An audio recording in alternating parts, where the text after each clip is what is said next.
अबुल फकीर जैनुलाब्दीन अब्दुल कलाम, जो missile man और जनता के राष्ट्रपति नाम से भी जाने जाते हैं, भारतीय गणतंत्र के 11वें निर्वाचित राष्ट्रपति थे। वे भारत के पूर्व राष्ट्रपति, जाने माने वैज्ञानिक और अभियंता के रूप में विख्यात थे। उन्होंने सिखाया, जीवन में चाहे जैसे भी परिस्थिति क्यों न हो, पर जब आप अपने सपने को पूरा करने की ठान लेते हैं तो उन्हें पूरा करके ही रहते हैं। अब्दुल कलाम मसूदी के विचार आपको आगे बढ़ने के लिए प्रेरित करते हैं। 15 अक्टूबर 1931 को धनुषकोडी गांव रामेश्वर, तमिलनाडु में एक मध्यम वर्ग मुस्लिम असार परिवार में इनका जन्म हुआ। इनके पिता जैनुलाब्दीन न तो ज़्यादा पढ़े लिखे थे न वही पैसे वाले थे। इनके पिता मछुआरों को नाव किराए पर दिया करते थे। अब्दुल कलाम संयुक्त परिवार में रहते थे। परिवार की सदस्य संख्या का अनुमान इस बात से लगाया जा सकता है कि यह स्वयं 5 भाई एवं 5 बहन थे और घर के 3 परिवार रहा करते थे। अब्दुल कलाम के जीवन पर इतने पिता का बहुत प्रभाव रहा।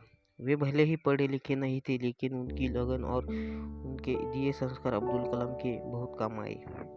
5 वर्ष की अवस्था में रामेश्वर की पंचायत के प्राथमिक विद्यालय में उनका दीक्षा संस्कार हुआ था।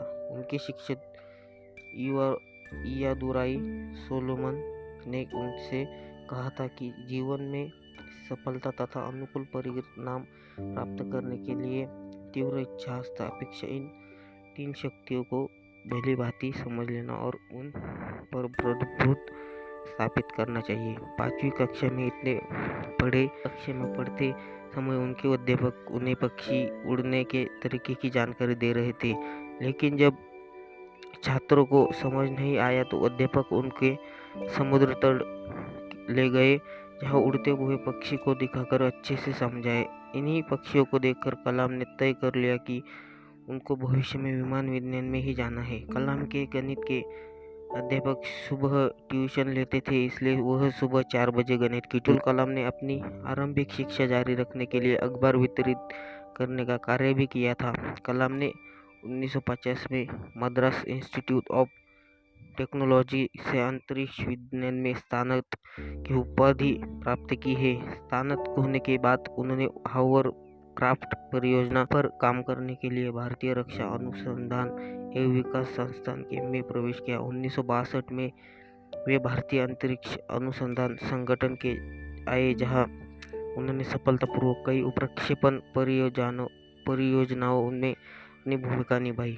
परियोजना निर्देशन के रूप में भारत के पहले स्वदेशी उपग्रह प्रक्षेपण यान SLV-3 के निर्माण महत्वपूर्ण भूमिका निभाई। इससे जुलाई 1982 में रोहिणी उपग्रह सफलतापूर्वक अंतरिक्ष में प्रक्षेपित किया गया था।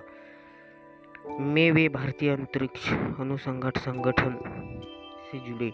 अब्दुल कलाम की परियोजना महानिदेशक के रूप में भारत का पहला स्वदेशी उपग्रह LLV-तृतीया प्रक्षेपास्त्र बनाने का श्रेय हासिल हुआ। 1918 में इन्होंने रोहिणी उपग्रह को पृथ्वी की कक्षा के निकट स्थापित किया गया था। इस प्रकार भारत भी अंतर्राष्ट्रीय अंतरिक्ष क्लब का सदस्य बन गया। इसरो लॉन्च व्हीकल प्रोग्राम को परवान चढ़ाने का श्रेय भी इन्हें प्रदान किया जाता है। कलाम ने स्वदेशी लक्ष्य भेदी नियंत्रित प्रक्षेपास्त्र को डिजाइन किया। इन्होंने अग्नि एवं पृथ्वी जैसे प्रक्षेपास्त्रों को स्वदेशी तकनीक से बनाया था। कलाम जुलाई 1992 से दिसंबर 1999 तक रक्षा मंत्री के विज्ञान सलाहकार तथा सुरक्षा शोध और विकास विभाग के सचिव थे। उन्होंने रणनीतिक प्रक्षेपास्त्र प्रणाली का उपयोग आग्नेयास्त्रों के रूप में किया। इसी प्रकार पोखरण में दूसरी बार परमाणु परीक्षण भी परमाणु ऊर्जा के साथ मिलाकर किया।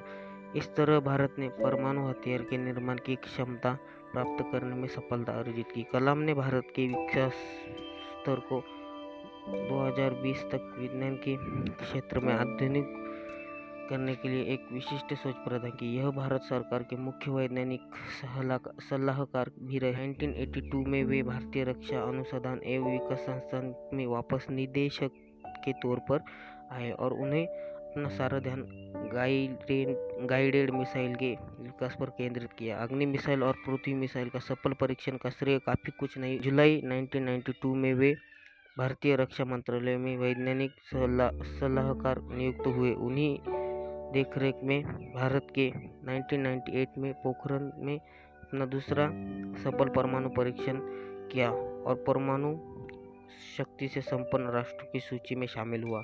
राष्ट्रपति निर्वाचित इन्हें भारतीय जनता पार्टी समर्थित एनडीए घटक दलों ने अपना उम्मीदवार बनाया था, जिसका वाम दलों के अलावा समस्त दलों ने समर्थन किया। 18 जुलाई 2002 को कलाम को 90% बहुमत द्वारा भारत का राष्ट्रपति चुना गया था और उन्हें 25 जुलाई 2002 को संसद भवन में अशोक कक्ष के राष्ट्रपति पद की शपथ दिलाई गई। इस संक्षिप्त समारोह में प्रधानमंत्री अटल बिहारी वाजपेयी, उनके मंत्रिमंडल के सदस्य तथा अधिकारीगण उपस्थित थे।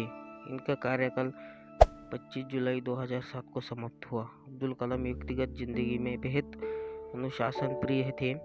यह शाकाहारी थे। इन्होंने अपने जीवन विंग्स ऑफ फायर भारतीय युवाओं को मार्गदर्शन प्रदान करने वाले अंदाज में लिखी। इनकी दूसरी पुस्तक guiding souls dialogue of the purpose of life आत्मिक विचारों को उद्घाटित करती है। इन्होंने तमिल भाषा में कविताएं भी लिखी है। यह भी ज्ञान कोरिया में इनकी पुस्तकों की काफ़ी मांग है और वह इन्हें बहुत ही पसंद किया जाता है।